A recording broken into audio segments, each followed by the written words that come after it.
नमस्कार. देशपांडे पंचांग ॲस्ट्रो या यूट्यूब वाहिनीमध्ये आपल्या सगळ्यांचं मनापासून स्वागत आहे. पितृ पंधरवडा म्हणजेच पितृपक्ष आता जवळ येतोय आणि ह्या विधींबाबत किंवा ह्या संकल्पनांबाबत बऱ्याच जणांचे अनेक गैरसमज आहेत, समज आहेत, त्यांच्या स्वतःच्या काही संकल्पना आहेत, त्यांचे प्रश्न आहेत. बऱ्याच वेळा असं होतं की यूट्यूब व्हिडिओज आणि रील्स मार्फत ह्या संकल्पनांबाबत अनेक वेळा चुकीची माहिती आपल्यापर्यंत पोहोचवली जाते आणि त्याला कारणही असंच असतं की ज्या लोकांना ह्या संकल्पनांबाबत काहीच माहीत नसतं ते सुद्धा ह्यावर भाष्य करतात. आणि ही चुकीची माहिती आपल्यापर्यंत पोहोचू नये म्हणूनच आम्ही नेहमीच देशपांडे पंचांग ॲस्ट्रो हे चॅनल नेहमीच प्रयत्नशील असतं आणि म्हणूनच आज धर्मशास्त्र ग्रंथांचे जाणकार आणि पंचांगकर्ते गौरव देशपांडे आपल्यासोबत आहेत. आम्हाला व्हॉट्सॲप, इंस्टाग्राम, फेसबुक, यूट्यूब ह्यामार्फत तुमच्यासारख्या प्रेक्षकांनी अनेक प्रश्न पाठवलेत पितृपक्ष किंवा पितर किंवा श्राद्ध याबाबत. हेच सगळे प्रश्न आज मी गौरवजींना विचारणार आहे, तर आपण आज याची उत्तरं जाणून घेऊया. नमस्कार गौरवजी. नमस्कार. गौरवजी, सगळ्यात महत्त्वाचा प्रश्न, पितृपक्ष मुळात करावाच का? पितृपक्ष म्हणजे काय आधी आपण त्याच्यासाठी समजून घेणं अत्यंत आवश्यक आहे. पितृपक्ष म्हणजे भाद्रपद कृष्ण पक्ष जो असतो, अपर पक्ष ज्याला आम्ही म्हणतो, तर भाद्रपद कृष्ण पक्षाला पितृपंधरवडा, पितृपक्ष, कारण पक्ष म्हणजे 15 दिवसांचा समूह, तर त्याला पितृपंधरवडा असं म्हणलेलं आहे. तर त्याला पितृपक्षामध्ये जी काही कृत्य करायची आहेत ती पितृपंधरवड्यात करायची असतात पितरांच्या उद्देशाने, म्हणून हा पंधरवडा थोडक्यात दिलेला आहे. थोडक्यात आपल्या नवीन भाषेत जर म्हणायचं, हा पितरांचा व्हेकेशन पिरियड आहे. तर त्यामुळे ह्या काळामध्ये पितरांच्या उद्देशाने रोज श्राद्ध करायला शास्त्रामध्ये सांगितलं आहे आणि रोज ज्यांना जमत नाही त्यांच्यासाठी विकल्प पण दिलेत. पण मुख्यतः पितरांच्या उद्देशाने त्यांच्या पितृऋणातून काही ना काही अंशी तरी मुक्त होण्यासाठी, कारण पितृऋणातनं कधी कोणी मुक्त होऊ शकत नाही, इतके ऋण त्यांचे आपल्यावर असतात, किंवा आपला जन्मस्थ पितरांमुळे झालेला आहे. त्यामुळे त्यांच्या ऋणातून अंशतः मुक्त होण्यासाठीचा जो पंधरवडा आहे तो म्हणजे हा पितृपंधरवडा आहे. आता ह्या पितृपंधरवड्यात आपण श्राद्ध करतो असं तुम्ही म्हणालात दर दिवशी, तर मग ह्या श्राद्धाची धर्मग्रंथांमध्ये व्याख्या काय? खूप चांगला प्रश्न विचारलाय तुम्ही. श्राद्ध ही संकल्पना, याचा जो उल्लेख हे वेदांपासून आपल्याकडे चालत आलेला आहे. श्राद्ध हे आत्ता 50-100 वर्षातली संकल्पना नाही आहे. श्राद्ध या शब्दाचा अर्थ श्रद्धया क्रियते इति श्राद्ध, म्हणजे श्रद्धेने अतिशय अत्यंत विश्वासाने केलं जातं त्याला श्राद्ध म्हणतात. त्यामुळे नास्तिक लोकांनी हा व्हिडिओ नाही बघितला तरी चालेल, कारण इथे पहिली व्याख्याच ही आहे की ज्याची श्रद्धा आहे आणि जो श्रद्धेने हे करेल आचरण त्यालाच श्राद्ध असं म्हणतात. परत स्मृतीमध्ये श्राद्धाची व्याख्या अशी केली आहे की देशे कालेच पात्रेच श्रद्धया विधिनाच यत पितृन उद्दिश्य विप्रेभ्यो दत्तैहि श्राद्धम उदाहृतम, अशी श्राद्धाची व्याख्या केली आहे. त्याच्यामध्ये स्मृतिकार असं सांगतात की देश, काल आणि पात्र या तिन्ही गोष्टींचा विचार करून पितरांच्या उद्देशाने जे काही आपण संतर्पण आपल्या गुरुजींना, ब्राह्मणांना करू, तर त्या संज्ञेला, त्या व्याख्येलाच श्राद्ध असं म्हणलं जातं. म्हणजे माझ्या मनानेच मी काहीतरी संकल्पना श्राद्धाची तयार करणार आणि त्यालाच श्राद्ध म्हणणार. उदाहरणार्थ काहींचा समज असतो, कावळ्याला घास ठेवलं की मी श्राद्ध केलं, किंवा नुसतं गाईला घास घातला की श्राद्ध, तर त्याला श्राद्ध म्हणत नाही. शास्त्रात काय व्याख्या दिलेली आहे ती जाणून घेणं महत्त्वाचं आहे. कारण भगवान गीतेमध्ये म्हणतात की स्मृतीमध्ये किंवा शास्त्रामध्ये जे सांगितलं आहे तस्मात् शास्त्रम प्रमाणन्ते, शास्त्रात जे सांगितलं ते प्रमाण मानायला पाहिजे. त्यामुळे श्राद्धाची जी व्याख्या मी इथे सांगितली आहे त्याच्यामध्ये आपण करतो ते श्राद्ध बसतंय का हे आपण आधी बघावं, कारण ती व्याख्या अत्यंत महत्त्वाची आहे जाणून घेणं. आता तुम्ही भगवद्गीतेतला उल्लेख केला, तर मग ही पितृपक्ष किंवा ही श्राद्ध ही संकल्पना इतकी जुनी आहे, म्हणजे त्यात पुराणात काही त्याचे उल्लेख आहेत? पुराणामध्ये श्राद्धाचे उल्लेख तर आहेतच, किंवा पुराण कालामध्ये अगदी रामायणामध्ये असेल, महाभारत जे आपले आर्ष ग्रंथ आहेत आणि जे प्रमाण मानतो आपण हिंदू संस्कृतीमध्ये, त्याच्यामध्ये सुद्धा थोर पुरुषांनी सुद्धा श्राद्ध केल्याचे उल्लेख आहेत. तिथे आपल्यासारख्या पामरांची तर काय कथा.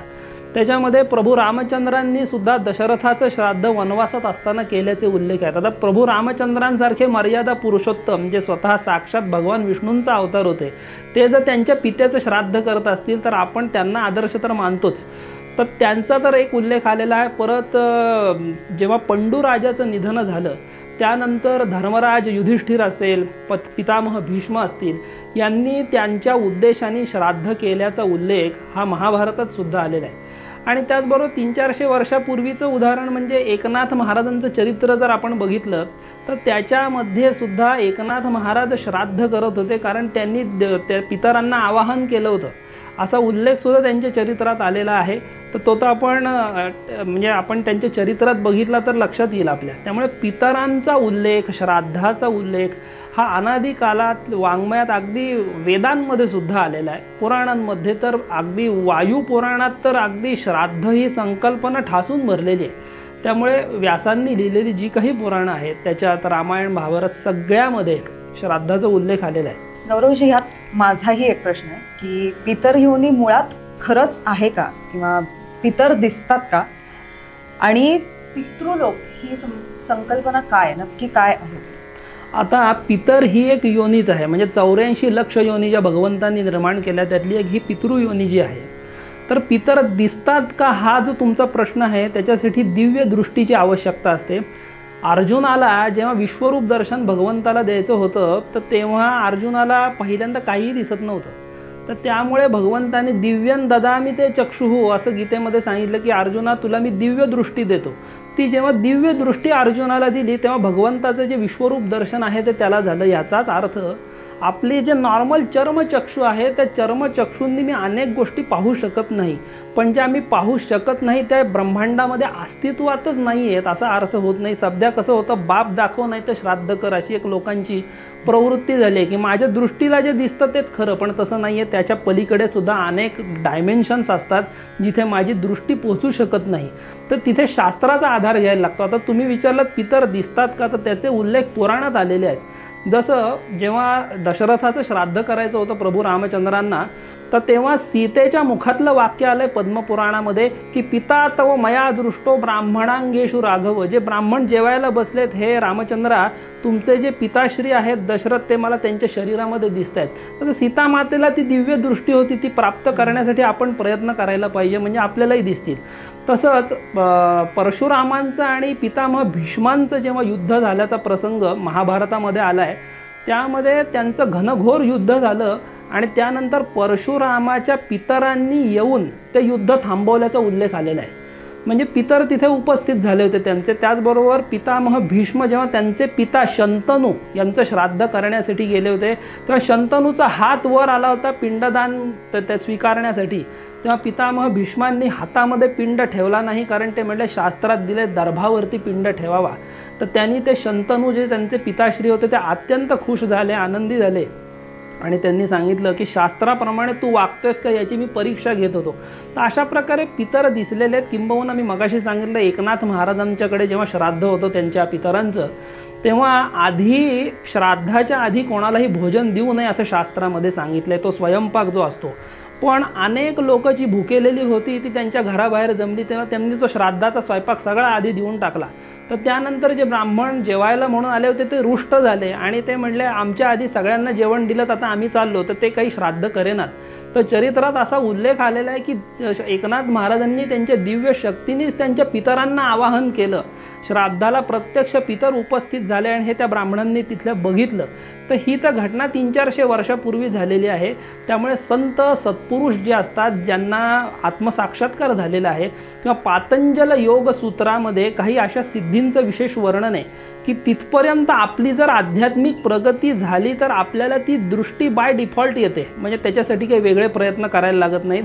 आणि अशा दिव्य दृष्टीला या ज्या योनी आहेत, गंधर्व योनी असेल, भूत योनी, पितर योनी, या दिसतात. आणि पितृलोकाबद्दल जे आपण विचारलं तर पितृलोक नावाचा एक लोक आहे, त्याचं डायमेन्शन तो कुठे आहे हे सिद्धांत शिरोमणी नावाच्या ग्रंथामध्ये भास्कराचार्यांनी स्पष्ट त्याचं लोकेशन दिलं आहे की विधूर्ध्व भागे पितरो वसंतः. विधूर्ध्व भाग म्हणजे विधू म्हणजे चंद्र, चंद्रमंडलाच्या वरच्या भागामध्ये पितृलोक आहे आणि तिथे हे पितर विराजमान असतात. तर पितृलोक हा अस्तित्वात आहे सांगितलंय. किंबहुना शाकल्य संहितेमध्ये अजून डीपमध्ये देऊन असंही सांगितलंय की अमावस्या जी तिथी असते त्याच्या आधी 8 दिवस म्हणजे कृष्ण पक्षातल्या अष्टमीला पितृलोकामध्ये सूर्योदय होतो.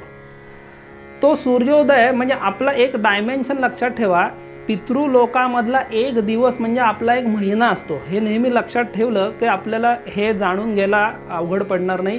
तर कृष्ण पक्षातल्या अष्टमीला पितृलोकामध्ये सूर्योदय होतो. जेव्हा अमावस्या येते तेव्हा तो जो सूर्य असतो तो त्यांच्या डोक्यावर दिसतो म्हणून आपल्याकडे अमावस्येला दर्शश्राद्ध नावाचं एक श्राद्ध करायला सांगितलं आहे, कारण ती त्यांची जेवायची वेळ येते. दुपारी 12ची वेळ म्हणजे सूर्य डोकावर असणं. तर पितृलोकामध्ये जेव्हा अमावस्या असते त्यावेळेला तिथे सूर्य डोक्यावर असतो. जेव्हा शुक्ल पक्षातली अष्टमी आपली असते तेव्हा तो त्यांचा सूर्यास्त होतो. आणि पौर्णिमेच्या वेळेला मध्यरात्र पितृलोकामध्ये असते. तर अशा प्रकारे शाकल्य ऋषींनी पितृलोकाच्या डायमेन्शनचं तिथल्या सूर्योदय सूर्यास्ताचंही वर्णन करून ठेवलंय शास्त्रामध्ये. गौरवजी, तुम्ही आता दर्श श्राद्धाबद्दल बोललात. मी हिरण्य श्राद्ध असंही ऐकलेलं आहे. तर श्राद्धाचे असे काही प्रकार आहेत का, आणि जर असतील तर साधारणतः कोणतं श्राद्ध किंवा कोणत्या प्रकारचं श्राद्ध कधी करावं असं काही लिहिलंय? श्राद्धामध्ये अनेक प्रकार आहेत. मुळात शास्त्रामध्ये 96 प्रकारची श्राद्ध गृहस्थाला दरवर्षी करायला सांगितलेली आहेत. तितक्या खोलात जरी नाही गेलं तरी प्रामुख्याने नित्य श्राद्ध नावाचा एक विधी जो नित्यच करायचा आहे. पितरांच्या उद्देशाने तर्पण वगैरे हे नित्य श्राद्ध, नैमित्तिक श्राद्ध, काम्य श्राद्ध, पार्वण श्राद्ध असेल, नांदी श्राद्ध असेल, एकोद्दिष्ट श्राद्ध असेल, घृत श्राद्ध असेल, दधी श्राद्ध असेल, पितृपक्षात होणारं महालय श्राद्ध असेल, हिरण्य श्राद्ध असेल, आम श्राद्ध असेल, असे अनेक प्रकार जे आहेत हे श्राद्धामध्ये दिलेले आहेत. जे जसं ज्याला जास्तीत जास्त प्रमाणात शक्य होईल. बऱ्याचदा काय होतं, आपण त्यातला जो शॉर्टकट असतो ना तोच शोधून काढतो पहिला, की श्राद्धामध्ये अतिशय संक्षिप्त आणि पटकन होणारा प्रकार. तर तसं कृपया करू नये. हे श्राद्धाचे विविध प्रकार जे दिलेले आहेत ते आपल्या सोयीसाठी जरी असले तरी अशक्ताला काय शक्य आहे आणि शक्ताला काय शक्य आहे ह्याचा विचार सारासर करून ते ठरवायचे असतात. तुम्ही मगाशी म्हणाला होतात की तुम्ही जर नास्तिक असाल तर हा व्हिडिओ बघू नका. मी आस्तिक आहे आणि माझा या संकल्पनेवर विश्वास आहे, देव असतो किंवा आपल्याला दुसरा जन्म मिळतो. तर जर आत्म्याला दुसरा जन्म मिळतोय तर मी श्राद्ध का करायचं? आत्म्याला दुसरा जन्म मिळतोय हे निश्चित आहे, पण शास्त्रामध्ये एक असं सांगितलं आहे की जेव्हा मनुष्य देह सोडतो तेव्हा त्याच्याबरोबर नक्की काय येतं हे जाणून घेणं महत्त्वाचं आहे. सुभाषितकार, शास्त्रकार असं म्हणतात की जेव्हा आपण देह सोडतो की तेव्हा इथे नक्की काय राहतं आणि काय येतं, की धनानी भूमौ पशवश्च गोष्ठे भार्या गृहद्वारी जनश्मशाने देहश्चितायाम परलोकमार्गे कर्मानुगो गच्छति जीव एकहा. त्याच्यात शास्त्रकार सांगतात की धन आणि भूमो, पूर्वीच्या काळी बँका नव्हत्या त्यामुळे धन जमिनीत पुरून ठेवायचे. तर माणूस देह सोडताना त्याच्याबरोबर धन येईल का, तर ते म्हणतात नाही, धन आणि भूमो ते भूमीत राहणार. तसंच पशवश्च गोष्टी, तुमच्या गोठ्यामध्ये जे काही गायी म्हशी तुमचे पशु आहेत ते कुठे राहणार, गोठ्यापर्यंत. भार्या गृहद्वारी, तुमची जी साथ म्हणजे सप्तपदी झाल्यानंतर जिने तुमच्या आयुष्यभर साथ दिली ती पत्नी आहे किंवा पती असेल स्त्रियांच्या बाबतीत, तो कुठपर्यंत. भार्या गृहद्वारी, गृहाच्या त्या उंबऱ्यापर्यंत ती येईल, तुम्ही गेल्यावरती पुढे नाही येऊ शकत. जनश्मशाने, तुमचे जे आप्त स्वकीय मित्रमंडळी स्मशानापर्यंत तुमच्या सोबतीला येतील. देहश्चितायाम, म्हणजे जो देह मी अव्याहत सांभाळला, ज्याची काळजी घेतली, तो देहसुद्धा चितेपर्यंतच माझा सोबती असतो. मग पुढे कोण असतो, तर कर्मानुगो गच्छति जीव एकहा. आपण जे कर्म या जन्मामध्ये चांगलं वाईट जे केलेलं आहे त्या कर्माचा विपाक, म्हणजे ते कर्म साठवून त्यानुसार पुढचा जन्म मिळतो. प्रश्नोपनिषदात तुमच्या प्रश्नाचं उत्तर दिलेलं आहे की पुढचा जन्म घेताना हा जीव कसा देह सोडतो. तर आपल्या शरीरामध्ये वायू आहेत, पंचप्राण आपण ज्याला म्हणतो, त्यातला उदान वायू जो असतो तो उदान वायू काय करतो, त्याच्या सगळ्या वासनांसकट मनोमय प्राणमय कोशासकट बाहेर पडतो. आणि प्रश्नोपनिषदकार असं म्हणतात की पुण्येन पुण्यलोकं नयती पापेन पापम उभाभ्याम एव मनुष्यलोकम. जर त्या जीवानी पुण्य सत्कर्म दानधर्म परोपकार जास्त केला असेल तर पुण्येन पुण्यलोकं नयती, पुण्यलोकामध्ये चांगल्या योनीमध्ये त्याला जन्म मिळेल, जिथे कष्ट नाहीत तिथे जाईल. पाप जास्त असेल तर हाल भोगेल, कारण तुकोबा म्हणतातच की पाप जर जास्त असेल, पुण्य पर उपकार पाप हे परपीडा सांगतात, ते परपीडा जास्त दिली तर पाप योनीमध्ये जाईल, तो पशु योनी असतील किंवा अनंत हाल भोगणाऱ्या योनी या आहेत. आणि उभाभ्याम एव मनुष्यलोकम, म्हणजे पुण्य पाप एकदम समान झालं 50-50 तर मनुष्य जन्म मिळेल. तर अशा प्रकारे कर्मानी पुढचा जन्म आपल्याला मिळत असतो. तर आत्मा जेव्हा देह सोडतो तेव्हा दोन संकल्पना लक्षात ठेवायला पाहिजेत, 4 देह आणि पंचकोश. हे जर लक्षात आले तर त्याला पुढचा जन्म मिळतो तेव्हा काय यातना होतात हे कळतं. 4 देह म्हणजे स्थूल देह, सूक्ष्म कारण आणि महाकारण देह आहेत. आणि पंचकोशामध्ये हा अन्नमय कोश, ज्याच्यामध्ये आपण रोज राहतो, अन्नमय कोश, प्राणमय कोश, मनोमय, विज्ञानमय आणि आनंदमय नावाचा कोश असतो. तर जेव्हा आत्मा देहाचा त्याग करतो तेव्हा अन्नमय आणि प्राणमय कोश इथेच राहतो आणि तो मनोमय कोशामध्ये वास्तव्य करत असतो.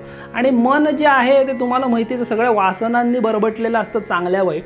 तर अशा प्रकारे तो मनोमय कोशामध्ये राहत असल्यामुळे आणि इतक्या वर्षांचा त्याचा त्या देहाशी सहवास असल्यामुळे, ज्याला आम्ही देहबुद्धी म्हणतो, त्याला तो चिकटून असतो. तर त्यामुळे श्राद्ध ही संकल्पना कशासाठी आहे की त्याला त्या मनोमय कोशातून पुढच्या गतीला नेण्यासाठी त्याची संकल्पना आहे की बाबा आता तुझं इथलं जे काही मर्यादा होती ती संपलेली आहे आणि आता तू पुढच्या वाटचालीला, तुझा जो काही पुढचा जन्म असेल सो कॉल्ड, त्याच्यासाठी तू मार्गक्रमण कर. ह्याच्यासाठी हे श्राद्ध विधी सांगितलेलं आहे आपल्याकडे. गौरवजी, खूप खूप गोष्टींची उकल होतीये तुमच्यामुळे. एक प्रश्न असाही विचारला गेला आपल्याला की आमच्या आजोबांच्या पिंडाला तर कावळा शिवला होता, तरी आम्ही त्याचं श्राद्ध का करावं त्याचं? आता कावळा शिवणं ही संकल्पना आहे ना, ही महाराष्ट्रामध्ये काही प्रांतामध्ये आहे काकस्पर्श, काही प्रांतामध्ये काकस्पर्श ही संकल्पनाच नाही आहे. गुजरात, तुम्ही इतर उत्तर प्रदेशात वगैरे गेलात, काही ठिकाणी कावळेच नसतात स्मशानामध्ये, झाडच नाही आहेत. तर अशा वेळेला काकस्पर्श, मुळात काकस्पर्श कशासाठी आहे? जो मनोमय कोश मी मगाशी सांगितलं, वासना देह आहे, तो एक एंडोप्लाझम सारखा एक थर असतो, ज्याला आम्ही सूक्ष्म देहासारखा म्हणतो, की तो जो पिंड असतो काकस्पर्शाचा, कावळ्याला ती दृष्टी दिलेली आहे की तो जो वासनामय देहाचा कोश असतो तो बघू शकतो कावळा. कावळ्याला आत्मा दिसत नाही. अनेकांना वाटतं कावळ्याला आत्मा दिसतो, आत्मा दिसला तर आत्मसाक्षात्कारी होईल कावळा. तर त्यातला जो वासनामय कोश असतो तो तिथे बसलेला असतो पिंडापाशी. आणि त्यामुळे बऱ्याचदा तुम्ही बघाल, म्हणजे लाईव्ह डेमोसुद्धा हे बघू शकता तुम्ही, जिथे हे काकस्पर्श चालतात तिथे अक्षरशः 3-4 पिंड शेजारी ठेवलेले असतात. पण एकाला शिवतो कावळा आणि एकाच्या आता लांबून असा कडेने जातो, काही वेळेला दचकतो. तुम्ही नीट बघा, याचं ऑब्झर्वेशन आम्ही अनेकदा केलेलं आहे.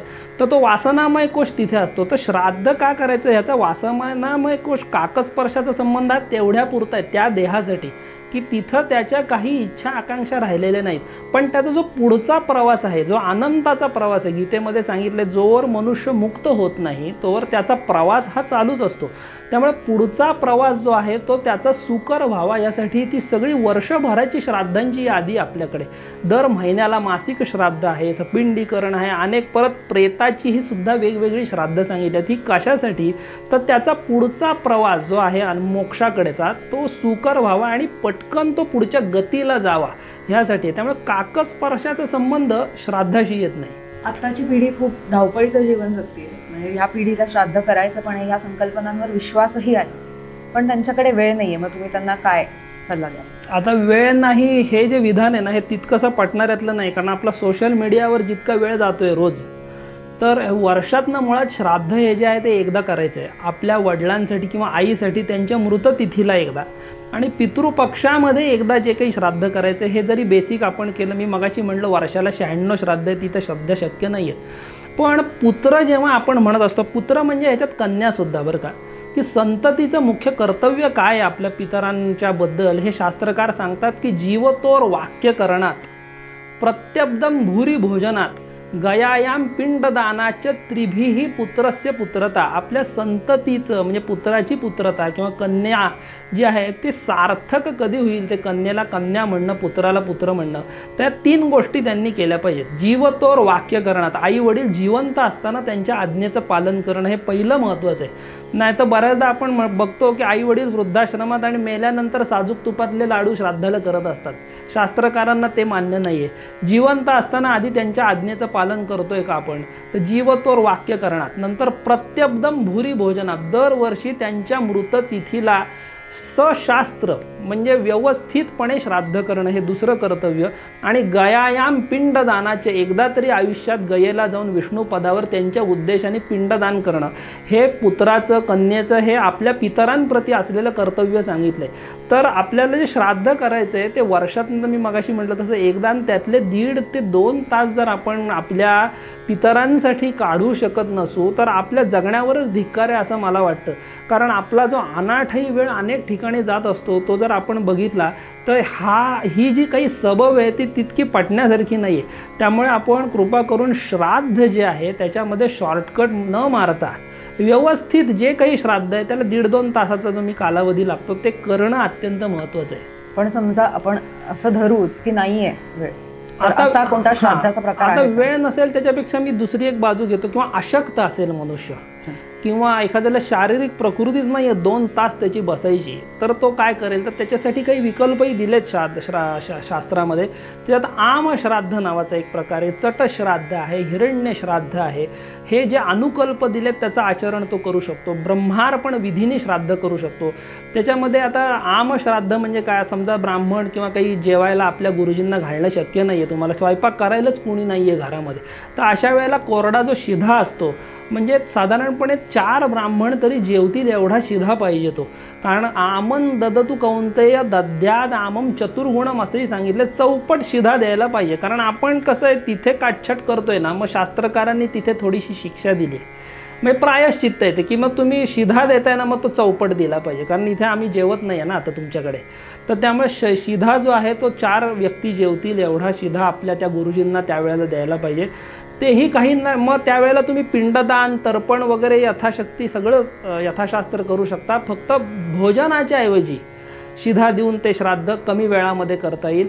तेही काहींना शक्य नसतं, तर तिथे हिरण्य श्राद्ध सांगितलं. आता हिरण्य म्हणजे सुवर्ण वास्तविक, त्यामुळे सुवर्ण द्यायचं आहे तिथे प्रत्यक्षामध्ये. आता प्रत्यक्षात सुवर्णाचं मूल्य तरी, पण ते सुद्धा चतुर्गुण द्यावं असं सांगितलं आहे. चौपट म्हणजे श्राद्धाला जितका खर्च येतोय ना त्याचे चौपट मूल्य त्या सुवर्णाचं पाहिजे. तेवढं शक्य नसेल आपल्याला आर्थिक परिस्थितीनुसार तर दुप्पट, पण दुप्पटही शक्य नसेल तर किमान सम तेवढ्या मूल्याचं तेवढं तरी सोनं आपण त्यावेळेला त्या हिरण्य श्राद्धामध्ये देणं आवश्यक आहे. त्या पितरांच्या उद्देशाने त्यावेळेला तर्पण करणं हा सुद्धा एक प्रकारे ब्रह्मार्पण विधीने सुद्धा अशा प्रकारेच हे श्राद्ध करता येतं.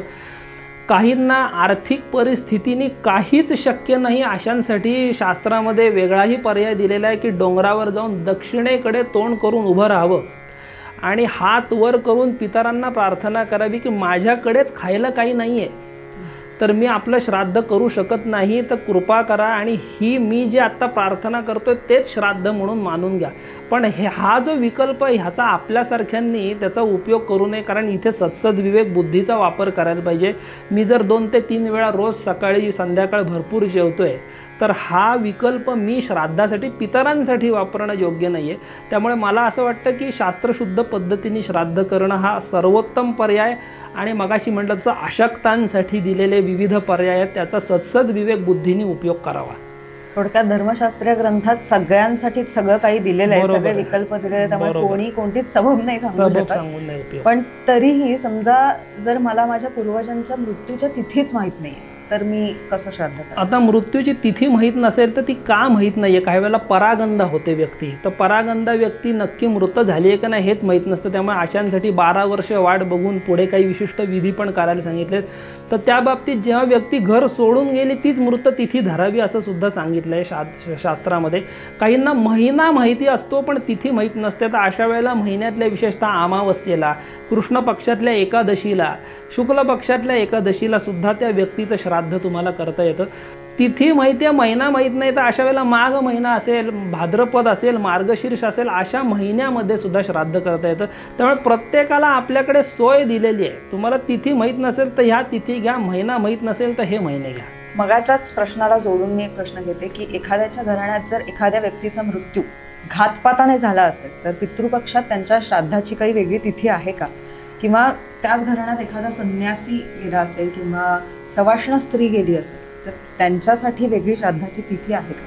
पितृपक्षामध्ये जी योजना आहे ना ती इतकी सर्वसमावेशक आहे. म्हणजे आपण जसं म्हणलात की घातपात असेल, शस्त्र, विष, अग्नी यांनी ज्यांचा मृत्यू झाला आहे, किंवा शिंग असलेल्या पशूंमुळे जे मृत झालेले आहेत, तर अशांसाठी पितृपक्षातली जी चतुर्दशी असते त्या चतुर्दशी तिथीला यांचं श्राद्ध करायला सांगितलं आहे. तर त्या तिथीला या जे असे अपमृत्यू झालेले आहेत त्यांचं श्राद्ध करावं. त्याचबरोबर ज्या सौभाग्यवती स्त्रिया मृत झाल्या त्यांच्यासाठी अविधवा नवमीचं श्राद्ध हे प्रसिद्धच आहे, तर त्यांच्यासाठी अविधवा नवमीचं श्राद्ध जरूर करावं.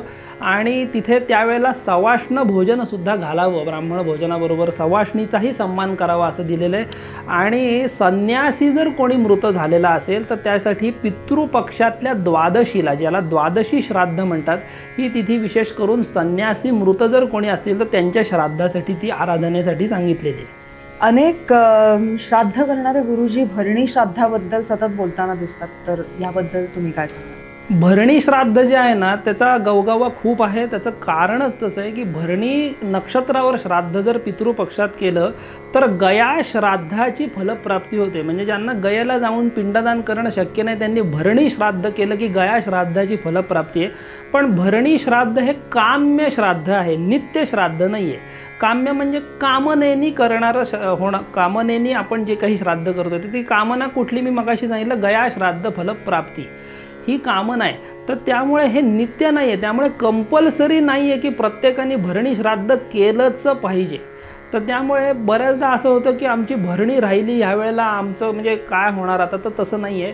भरणी श्राद्ध शक्य नाही झालं तरी पितृपक्षामध्ये केव्हाही आपण महालय करणं हे अत्यंत महत्त्वाचं आहे। ज्याला विशेष गयाश्राद्ध फलप्राप्तीची इच्छा आहे त्यांनी भरणी श्राद्ध करावं। एक असा प्रश्न आपल्याला आलेला आहे, पितृ पंधरवड्याच्या आधीचा काळ म्हणजे गणपतीचा काळ, तर गणेश चतुर्थीच्या काळात काही घरांमध्ये 21 दिवसांचा गणपती बसवला जातो, तर मग अशा वेळी पितृपक्षाच्या कालावधीत घरी गणपती असताना श्राद्ध करावं का? आता ही गणपतीची प्रथा जर काही घराण्यात चालत आली असेल तर गणपतीचा आणि श्राद्धाचा तसा काही संबंध नाही आहे। गणपती जरी घरात त्या पितृपक्षात जर काही कुळामध्ये असेल तरीसुद्धा मुळात पितृकार्य हे अशुभ नाही आहे किंवा त्यावेळेला काही सुतकाचा वगैरे संबंध नसतो। जेव्हा सुतक वगैरे असतं तेव्हा वेगळी परिस्थिती आहे, पण हे आपण पितरांसाठी करणारं जे काही कर्म आहे ते अतिशय श्रद्धेने आपण करत असतो। त्यामुळे घरी गणपती जरी त्या काळात काही जणांकडे असतील तरी श्राद्ध मात्र विधिवत करता येईल। तुम्ही आता सूतक आणि ह्याच्याबद्दल बोललात, त्यावरच माझा पुढचा प्रश्न आहे की एखाद्या घरात जर सूतक किंवा सोयर असेल तर अशा वेळी श्राद्धांसाठी काही वेगळे नियम आहेत का?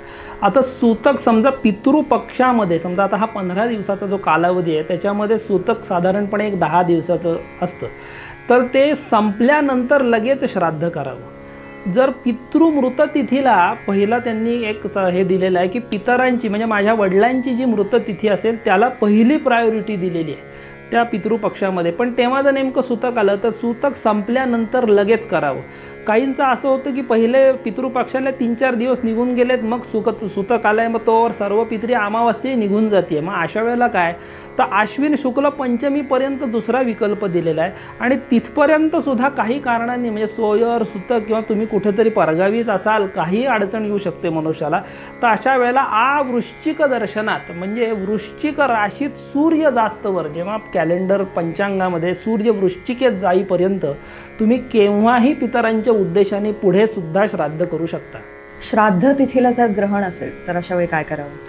श्राद्ध तिथीला जर ग्रहण म्हणजे एक तर पौर्णिमा किंवा अमावस्याच असणार, तर त्यांनी शास्त्रकार असं सांगतात की दर्शे रविग्रहे पित्रोः प्रत्याब्दिकम उपस्थितम अन्नेना संभवे हेमना कुर्याद आमेन वासुतः। म्हणजे दर्श श्राद्ध किंवा संवत्सरिक श्राद्ध जरी ग्रहणाच्या दिवशी आलं तर अशा वेळेला आम श्राद्ध, मगाशी मी सांगितलं शिधा वगैरे देऊन, कारण ग्रहणाचे वेध असतात तेव्हा कोण भोजन करत नाही, तर आमान्न म्हणजे शिधा देऊन किंवा हिरण्य श्राद्ध जो मी मगाशी एक अनुकल्प सांगितला त्या प्रकारे आपण श्राद्ध वगैरे व्यवस्थित त्या दिवशी करू शकता। श्राद्ध तिथी चुकवायची नाही हे सर्वात महत्त्वाचं आहे।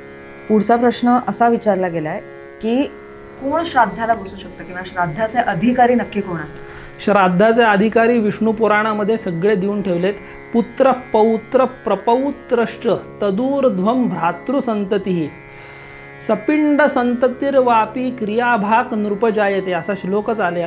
तेषाम अभावे सर्वेषाम समानोदक संतती, म्हणजे आपला पुत्र असेल, पौत्र नातू असेल, पणतू असेल तो पण अधिकारी एक, परत सपिंड म्हणजे 7 पिढ्यातलं कोणीही जर आपले रिलेटिव्ह असतील ते अधिकारी आहेत। तेषाम अभावे सर्वेषाम समानोदक संतती म्हणजे 8व्या पिढीपासून मागे 14व्या पिढीपर्यंतचे जर कोणी असतील ते पण चालतात असं दिलंय. मातृपक्ष सपिंडेनं म्हणजे मातृपक्षातले आईच्याकडचे कोणी असतील ते पण चालतात आणि संबंधो यो जनेन वा किंवा आपले जे कोणी आप्त असतील ते सुद्धा त्यांनीही श्राद्ध केलं तर चालेल. आणि कुलद्वयेपि चोच्छन्ने स्त्रीभिः कार्या क्रियानुरूप म्हणजे दोन्ही कुळात जर कुणीच नसेल तर त्या व्यक्तीची मुलगी असेल सून असेल त्यांनी सुद्धा श्राद्ध केलं तरी चालेल. पण हे उत्तरोत्तर अधिकारी आहेत म्हणजे पुत्र असल्यावर मग बाकीच्यांना अधिकार नाही आहे. कारण पहिली प्रायोरिटी जी आहे ना ती पहिली पुत्रापासून चालू होते, मग तो नसेल तर पुढचा, तो नसेल तर पुढचा, अशा पद्धतीने आहे. ह्यालाच जोडून एक माझा प्रश्न आहे की आत्ताच्या स्त्रियांना त्यांची नोकरी आणि इतर कामांमुळे प्रत्येक वेळी श्राद्धाचा पूर्ण स्वयंपाक करणं जमत नाही. मग अशा वेळी तो श्राद्धाचा स्वयंपाक हा बाहेरून मागवला जातो. तर मग त्याबद्दल धर्मशास्त्रीय ग्रंथात काही नियम दिलेले आहेत म्हणजे जी स्त्री ती स्वयंपाक करते ती किंवा जो पुरुष श्राद्धाला बसतो त्यांच्यासाठी काही नियम आहेत? आता पहिलं मी हे सांगतो की स्वयंपाक सर्वप्रथम बाहेरनं जो आणतो आपण वेळेअभावी तो किती पावित्र्याने केला जातो हे पहिलं आपण ताडून बघणं अत्यंत महत्त्वाचं आहे. बऱ्याचदा अशाही घटना घडतात की तिथे त्या घरी स्वयंपाक करताना काय चाललंय माहीत नसतं, परत स्वयंपाक घरी आणताना पायात चपला घातलेल्या असतात. तर अशा पद्धतीने आपण अपवित्र अवस्थेमध्ये तो स्वयंपाक नुसता आणत असतो. तर तसं कृपया करू नये. तुम्हाला जर आचार्याकडून स्वयंपाक करून घ्यायचा असेल तर आचार्याला घरी बोलवून सोहळ्यात तुम्ही स्वयंपाक करून घेऊ शकता किंवा तशी खात्री असेल तर दुसरीकडून ते आणू शकता. परत स्त्रीनी वाढताना स्वयंपाक वाढतानाही काही नियम दिलेले आहेत. जसं आपण लौकिक व्यवहारात सुद्धा तिथे ते नियम फॉलो करत असतो. दवाखान्यात गेल्यावर दवाखान्याचे नियम फॉलो करायला लागतात. तर तसं श्राद्धकर्त्या पुरुषांनी आणि स्त्रीलाही काही नियम दिलेले आहेत. त्याच्यामध्ये जर स्त्री स्वयंपाक करत असेल घरी किंवा वाढत असेल तर मुक्त कच्छा मुक्त केशा अशी ती स्त्री नसावी. म्हणजे थोडक्यात नऊवारी साडी नेसून स्वयंपाक करावा असं शास्त्रकार सांगतात. काष्ठा ज्याला म्हणतात नऊवारी साडीचा तो असणं महत्त्वाचं आहे. आणि मुक्त केस म्हणजे केस मोकळे सोडून स्वयंपाक करू नये किंवा वाढू नये हे स्त्रियांना नियम दिलेले आहेत. त्याचबरोबर श्राद्ध करता जो पुरुष आहे त्यांनी शुचिरभूतपणा पाळणं आवश्यक आहे. श्राद्धाचा आदला दिवस आणि श्राद्ध दिवस हे ब्रह्मचर्याचं पालन करायला पाहिजे. श्राद्धाच्या दिवशी दाढी कटिंग हजामत यासारख्या गोष्टी करू नयेत. विडा म्हणजे ज्याला आपण नागवेलीचं पान म्हणतो ते पान खायचं नसतं, विड्याचं पान श्राद्धानंतर. परत दुसऱ्यांदा भोजन जे आहे हे श्राद्धकर्त्या पुरुषांनी करायचं नाही आहे. तर अशा पद्धतीने ही काही नियमावली दिलेली आहे त्याचं काटेकोर पालन आपण श्राद्ध करताना केलं पाहिजे जेणेकरून फलप्राप्ती व्हायला मदत होईल. नऊवारी नेसणं आता खूप अवघड आहे, ते इतकं महत्त्वाचं आहे का? आता बघा तुम्ही काही वेळेला नवरात्रामध्ये काही हे असतात ट्रॅडिशनल डे वगैरे आपल्याकडे असतात. तर त्या ट्रॅडिशनल डेच्या निमित्ताने तर अनेक स्त्रिया घालतात. तर मग एक दिवस आपल्या पितरांसाठी नऊवारी नेसायला काही प्रश्न यावा असं वाटत नाही मला. आणि तुम्ही म्हणालात की पुरुषांनी रात्री काही खाऊ नये किंवा जेवू नये. मग तो उपवास म्हणून धरायचा म्हणजे त्यावेळी साबुदाणा आणि ह्याचे पदार्थ खाल्ले तर चालतात की काहीच नाही? नाही, आता कसं आहे द्विवार भोजन करू नये असं दिले. पण एखादा अशक्त असेल तर किमान फलाहार वगैरे ते अशक्तासाठी या गोष्टी आहेत सगळ्या. पण भोजन मात्र कटाक्षाने दुसऱ्यांदा वर्ज्य करावं. आणि पुरुषाला सुद्धा पांढरं वस्त्र म्हणजे ज्याला आपण पांढरं धोतर नेसून श्राद्धाला बसायचं आहे. लुंगी गुंडाळून वगैरे तसंच सोवळं नेसून बसायचं नाही. पांढरं सकच्छ धोतर ज्याला आपण म्हणतो ते नेसूनच पुरुषांनी श्राद्धाला बसायचं आहे. श्राद्धाच्या स्वयंपाकात किंवा त्या भोजनात नक्की कोणते पदार्थ असावेत किंवा श्राद्धामध्येच असं काही आहे का की ही फुलं नको किंवा हे पदार्थ नको असं काही सांगितलं गेलं आता का? शास्त्रकार असं सांगतात की श्राद्धात हे पदार्थ पाहिजेतच. त्याच्यामध्ये अगोधूमंतु यत् श्राद्धम माश मुद्ग विवर्जितम तैल पक्वेन रहितम कृतम अपि अकृतम भवेत.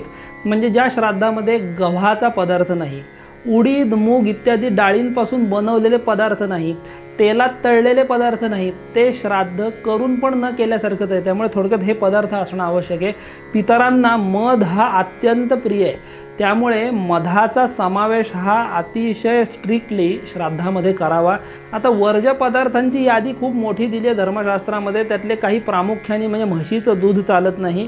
त्याचबरोबर कांदा लसूण मसूर वांग ओवा राजगिरा कोथिंबीर चारोळी गाजर लाल भोपळा राजगिरा यांसारखे जे काही पदार्थ आहेत हे श्राद्धामध्ये चालत नाहीत असं दिले.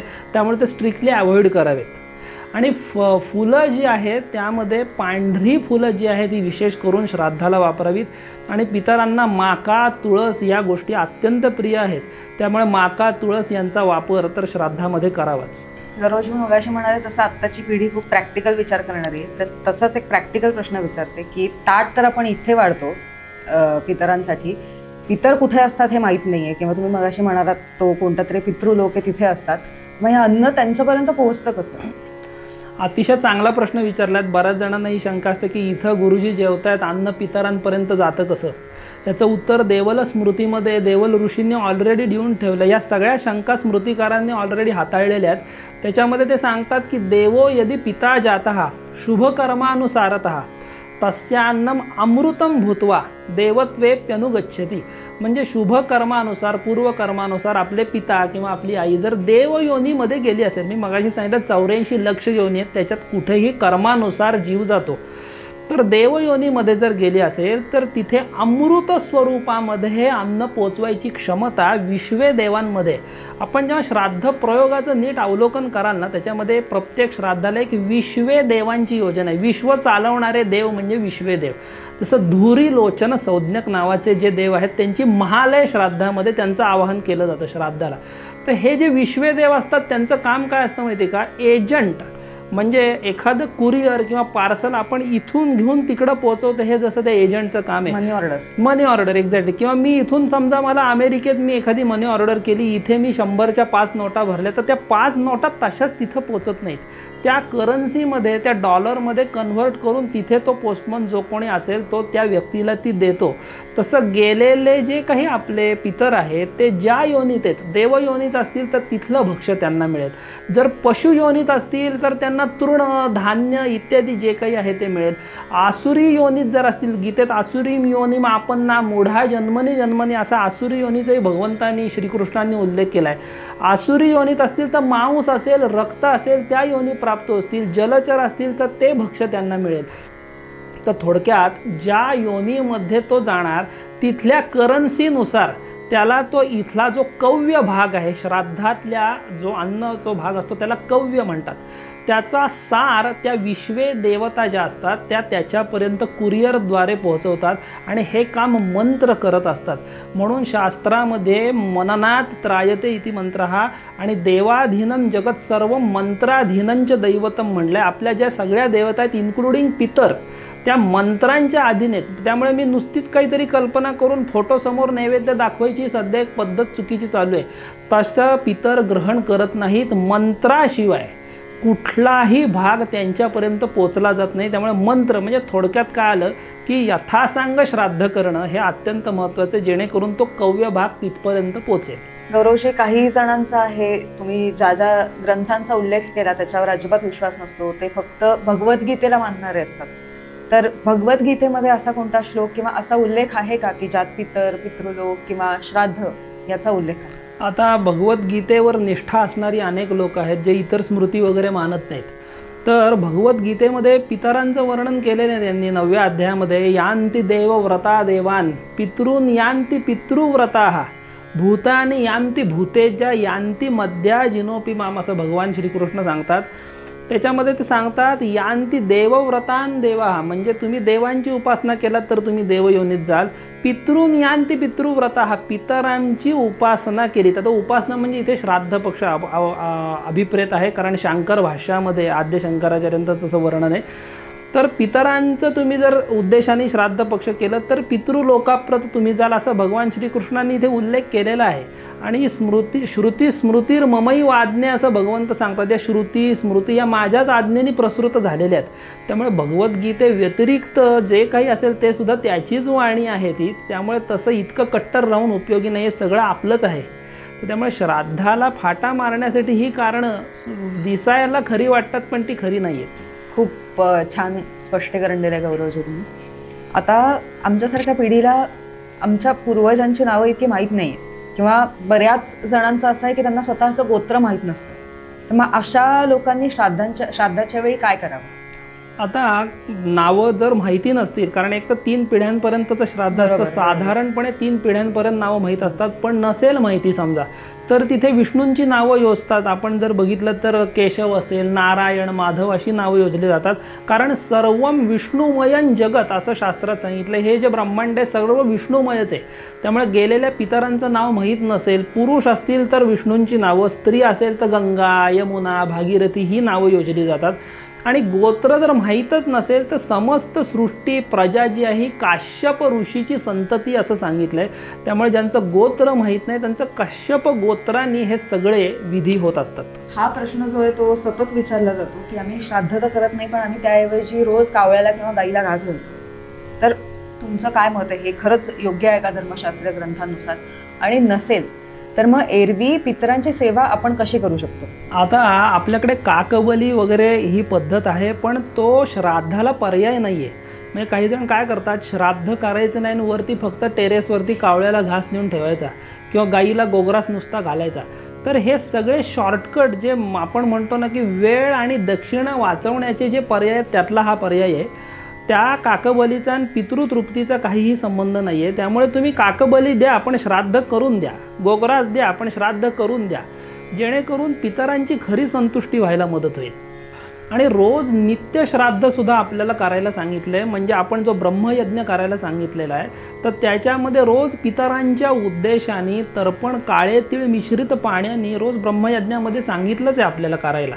त्यामुळे नित्य श्राद्ध आहे त्यालाच म्हणलेलं आहे. त्यामुळे हीच पितरांची सेवा आहे. पितरांसाठी वेगळं काहीतरी मुंग्यांना साखर खायला घाल. सध्या आपण ते लाल किताबचे तोडगे ऐकत असतो ना अनेक ठिकाणून, तो म्हणजे काय होतं माहिती का, धड आपण शास्त्रही फॉलो करत नाही आणि असं कुठेतरी काहीतरी विचित्रच पद्धत होऊन बसते. त्यामुळे तोडग्यांच्या नादी कृपया कोणी लागू नये. कावळ्याला, मुंगीला, कुत्र्याला घास दिल्याने पितर संतुष्ट होत नाहीत. त्यासाठी विधिवत श्राद्धाचं आचरण करणं आवश्यक आहे.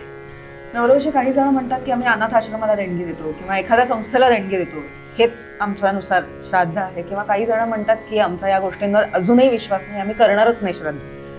तर श्राद्ध न केल्याने काही त्रास होतो का किंवा त्याचं फळ काही लिहिलंय का? आता पहिला जो त्यातला प्रश्न आहे ना की अनाथालयाला जर देणगी दिली आपण तर त्यांनी श्राद्धाची पूर्तता होईल का, तर बिलकुल होणार नाही. तुम्ही श्राद्ध करा आणि मग अनाथालयाला देणगी द्या, ते ठीक आहे. किंवा श्राद्धाला सबस्टिट्यूट म्हणजे पर्याय ही कुठेतरी संस्थेला देणगी देणं हा होऊ शकत नाही. कारण मी पहिल्या प्रश्नामध्ये जी श्राद्ध शब्दाची व्याख्या केली आहे त्या व्याख्येची पूर्तता तिथे होत नाही. पितरांच्या उद्देशाने तर्पण करणं, पिंडदान करणं, विशिष्ट मंत्रांनी त्यांचं आवाहन करणं या कुठल्याच गोष्टी तिथे होत नसतात. त्यामुळे श्राद्धाबरोबर तुम्ही देणगी जरूर द्या. दुसरा प्रश्न आपला असा आहे की आमचा काही जणांचा श्राद्धावर विश्वासच नसतो आणि आम्ही काहीही करणार नाही, ते असं अगदी छाती ठोकपणे सांगतात. तर त्याचा परिणामाचं काही वर्णन, विपरीत परिणामाचं शास्त्रात केलं आहे का, तर निश्चित दिलं आहे. ऋषी असं सांगतात की महालयामध्ये जे श्राद्ध, महालय म्हणजे मी पहिल्यांदा सांगितलं की हा व्हेकेशन पिरियड आहे पितरांचा. शून्यम प्रेतपुरं तावत वृश्चिकम यावद आगत, हा असं सांगितलं की प्रेतपुरी जी आहे ती शून्य होते. म्हणजे तिथून पितर तुमच्या घरी, तुमच्या घराच्या बाहेर तिष्ठत उभे असतात. कुठपर्यंत? वृश्चिकेत सूर्य जात नाही, साधारण 1.5-2 महिन्याचा कालावधी. ते तोवर वाट बघत असतात की आपले वंशज जे आहे ते आमच्या उद्देशाने श्राद्ध करतील का नाही. आणि ते जर केलं नाही तर ते सांगतात की अतर्पिताः शरीरात रुधिरम पिबंती, त्या शरीरातलं रक्त ते प्राशन करतात. आता हा सांकेतिक अर्थाने घ्यायला पाहिजे. रक्त प्राशन करणं म्हणजे रोगराईचा सामना त्या व्यक्तींना करायला लागणं घरातल्या. आणि निश्वस्य प्रतिगच्छन्ति शापन दत्वासु दारुणम, ते वृश्चिक संक्रांतीपर्यंत वाट बघतात पितर, त्यांचा तो जो काळ असतो. आणि तिथपर्यंत जर श्राद्ध केलं नाही वंशजांनी तर निश्वस्य प्रतिगच्छन्ति म्हणजे उच्छ्वास जोरात टाकून जातात शापाचा. शापन दत्वासु दारुणम. मग त्यामुळे त्या पितृदोषामुळे सतत कटकटी निर्माण होणं घरामध्ये, भांड्याला भांडं न लागणं, आर्थिक कुठेतरी तुम्हाला सतत उणीव, संततीमध्ये कुठेतरी वैकल्य प्राप्त होणं, संततीच्या प्रगतीमध्ये अडथळे येणं. ती तर खूप मोठी यादी आहे. म्हणजे त्याच्यावर एक स्वतंत्र व्हिडिओ आपल्याला करायला लागेल की पितृदोषामुळे होणाऱ्या पीडा काय आहेत आणि घरातले वेगवेगळे प्रकार काय त्या व्यक्तींना भोगायला लागतात, हा वेगळाच विषय आहे. तुम्ही आता उत्तर देताना पितृदोषाचा उल्लेख केला, तर त्याबद्दल तुम्ही अधिक काही माहिती देऊ शकाल की तो कसा ओळखता येतो की तुम्हाला पितृदोष लागलाय की नाही? आता पितृदोषाचे वेगळे स्वतंत्र ग्रहयोग हे ज्योतिषशास्त्रामध्ये तर दिलेलेच आहेत. त्यामुळे त्या कुंडली बघितल्यावरच लगेच लक्षात येतं की या व्यक्तीच्या पत्रिकेत पितृदोष आहे का नाही. किंबहुना दुसरी एक टेस्ट चरकाचार्यांनी चरक संहितेमध्ये चिकित्सा स्थानातल्या 9व्या अध्यायामध्ये, ज्याला उन्माद, ज्याला हिस्टेरिया आपण म्हणतो इंग्लिशमध्ये, म्हणजे थोडंसं वेडसरपणा येणं ज्याला आपण म्हणतो, उन्माद रोग जो आहे, तर त्याच्यामध्ये पितरांच्या प्रकोपामुळे होणारा उन्माद कसा ओळखावा याची काही लक्षणं दिली आहेत. त्याच्यामध्ये चरकाचार्य असं सांगतात, अप्रसन्न दृष्टीम अपश्यंतम निद्रालुम प्रतिहतवाचम अनन्नाभिलाषम रोचका विपाकपरीतम पितृभी उन्मत्तम विद्यात असं सांगितलंय. त्याच्यामध्ये अन्नाची अभिलाषा नसणं किंवा भूकच न लागणं एखाद्या व्यक्तीला, असंबद्ध बडबड करणं, अजीर्णासारखे आजार होणं म्हणजे खातोय पण पचत नाहीये, त्याचप्रमाणे निद्रालूपणा खूप वाढणं, आळस वाढणं, झोप खूप येणं आणि वेड्यासारखं भाषण करणं म्हणजे ज्याला आपण वाणीवर संयम नसणं म्हणतो ते, त्याचबरोबर दृष्टी स्थिर नसणं. आपण बऱ्याच जणांची बघतो की नजरेत नजर घालून बोलत नाहीत, तर अशा पद्धतीची ही लक्षणं चरकाचार्यांनी साक्षात आयुर्वेदामध्ये सुद्धा दिलेत की ह्या अशा व्यक्तीला पितृदोषाने ग्रस्त समजायला हरकत नाही. तर अशी ही लक्षणं दिलेली आहेत शास्त्रामध्ये सुद्धा. गौरवजी, तुम्ही श्राद्ध संकल्पना किंवा पितृलोक, पितृदोष ह्या संकल्पना अतिशय छान पद्धतीने आम्हाला समजवल्या. श्राद्ध केलं नाही तर काय होतं हेही आम्हाला सांगितलं. आता आमच्यामधले काही जण श्राद्ध करायला तयारही होतील, तर श्राद्धाचं काही चांगलं फळ ग्रंथांमध्ये लिहून ठेवलेलं आहे का? श्राद्ध जो मनुष्य करतो त्याला 12 प्रकारच्या चांगल्या गोष्टी प्राप्त होतात असं स्मृतिकार सांगतात. त्याच्यामध्ये आयुपुत्रान यशस्वर्गम कीर्तिम पुष्टिम बलम श्रियः पशून सौख्यम धनं धान्यम प्राप्नुयात पितृपूजनात, या ज्या सगळ्या गोष्टी आहेत, आयुपुत्रान यशस्वर्गम, या सगळ्या 12 ज्या गोष्टी आहेत त्या श्राद्धकर्त्याला प्राप्त होत असतात. आणि त्याचबरोबर एक घरामध्ये समाधान नांदणं जे आपण म्हणतो ना, समाधान हे कधी पैशाने विकत घेता येत नाही. कित्येक घराण्यात आपण बघाल की खूप पैसा असतो पण नाना प्रकारच्या रोगांनी व्यक्ती ग्रस्त असतात, मग त्या पैशाचा उपभोग घेता येत नाही. भर्तृहरी जे म्हणतात की भोगान भुक्ता वयमेव भुक्ता, तपो न तप्तो वयमेव तप्तः, कालो न याती वयमेव यातः, तृष्णा न जीर्णा वयमेव जीर्णा. म्हणजे आम्ही भोग भोगले नाहीत तर भोगांनीच आम्हाला भोगलं, आम्ही तप केलं नाही तर आम्हीच तापले गेलो, काळ गेला नाही तर आम्हीच गेलो, आणि तृष्णा जीर्ण झाली नाही आम्हीच जीर्ण झालो. तर अशा प्रकारचं आयुष्य असून उपयोग नाही आहे. तर आपल्याकडे ज्या काही गोष्टी आहेत त्या भले कमी प्रमाणात असतील घरामध्ये, पण समाधान शांती नांदणं हे पहिलं श्राद्धाचं फलित आहे. गौरवजी, लोकांच्या अनेक प्रश्नांची तुम्ही खूप छान पद्धतीने उत्तरं दिलीत आणि अनेक, माझ्या मते सगळ्यात लोकांच्या शंकांचं निरसन झालं असणार आहे. पण तरीही मी नेहमी म्हणते की आत्ताची आमची पिढी खूप प्रॅक्टिकल आहे, तर ह्या पिढीसाठी त्यांनी श्राद्ध करावं ह्यासाठी तुम्ही काय असा उपदेश द्याल किंवा काय सांगाल? आता कसं आहे माहिती का, तुम्हाला जोवर त्याचं रिझल्ट येत नाही, हल्लीची पिढी रिझल्ट ओरिएंटेड आहे आम्ही नेहमी म्हणतो, त्याच्यासाठी तुम्ही ही गोष्ट जोवर करून बघत नाही, काय होतं बऱ्याचदा ती करण्याच्या आधीच जर त्याला आपण दूषणं देत बसलो ना तर ते सज्जन पुरुषाचं किंवा ज्ञानी व्यक्तीचं ते लक्षण नाही आहे. ज्याप्रमाणे आपण क्रोसिन घेतल्याने ताप उतरतो हे आपल्याला माहिती आहे, त्याप्रमाणे आपण श्रद्धेने श्राद्ध करून बघावं. माझं म्हणणं काय, आपण आपल्या ऋषीमुनींवरती, ऋषीमुनी अज्ञानी नव्हते, संत सत्पुरुष काही अज्ञानी नव्हते.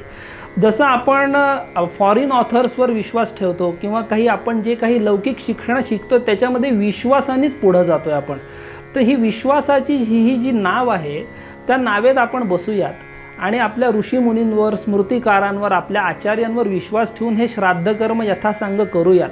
आणि त्यानंतर आपल्या ज्या काही समस्या आहेत रोजच्या जीवनामधल्या त्या निश्चित सुटायला मदत होते. हे आमचा अनुभव आहे. आमच्याकडे येणाऱ्या असंख्य लोकांचा, जे मार्गदर्शनासाठी आमच्याकडे येत असतात, त्यांना ह्याचा प्रत्यक्ष अनुभवसुद्धा आलेला आहे. तर श्रोत्यांनी ज्यांना ह्यांना काही विश्वास नसेल, शंका असतील, त्यांनी प्रत्यक्ष हे आचरून बघावं आणि त्यानंतर त्यांना 1-2 वर्षांनी, 3 वर्षांनी तूप खाल्ल्यावर लगेच रूप येणार नाही हे मात्र 100% लक्षात ठेवावं की आज श्राद्ध केलं आणि उद्या मला काही फलप्राप्ती झाली नाही. तसं नाही, सातत्याने हे करत राहावं, श्रद्धा ठेवावी. कारण पहिली व्याख्याच मी सांगितली, श्रद्धेने करतो ते श्राद्ध. तर असं केल्यानंतर तुम्हाला निश्चितच चांगली पॉझिटिव्ह फलप्राप्ती ही 100% होणारच आहे. आणि तशी तुम्ही आली तर आम्हाला जरूर कळवा, असं मी म्हणजे रादर श्रोत्यांना आवाहनसुद्धा या माध्यमातून करू इच्छितो. देशपांडे पंचांग ॲस्ट्रो या वाहिनीचा आणि आपले पंचांगकर्ते गौरव देशपांडे यांचा हा नेहमीच हेतू राहिलेला आहे की चुकीची माहिती लोकांपर्यंत न पोहोचू देता अचूक आणि शास्त्रोक्त माहिती लोकांपर्यंत नेहमी पोहोचायला हवी. आणि तोच प्रयत्न आम्ही ह्या कार्यक्रमामार्फत पण चालू ठेवलेला आहे. तुमच्या बऱ्यापैकी प्रश्नांची उत्तरं गौरवजींनी ह्या कार्यक्रमात दिलेली आहेत. तरीही तुमचे जर काही प्रश्न असतील तर कमेंट बॉक्समध्ये आम्हाला नक्की कळवा. आम्ही नक्कीच त्यांची उत्तरं देऊ. आज ह्या कार्यक्रमात इथेच थांबूया. धन्यवाद.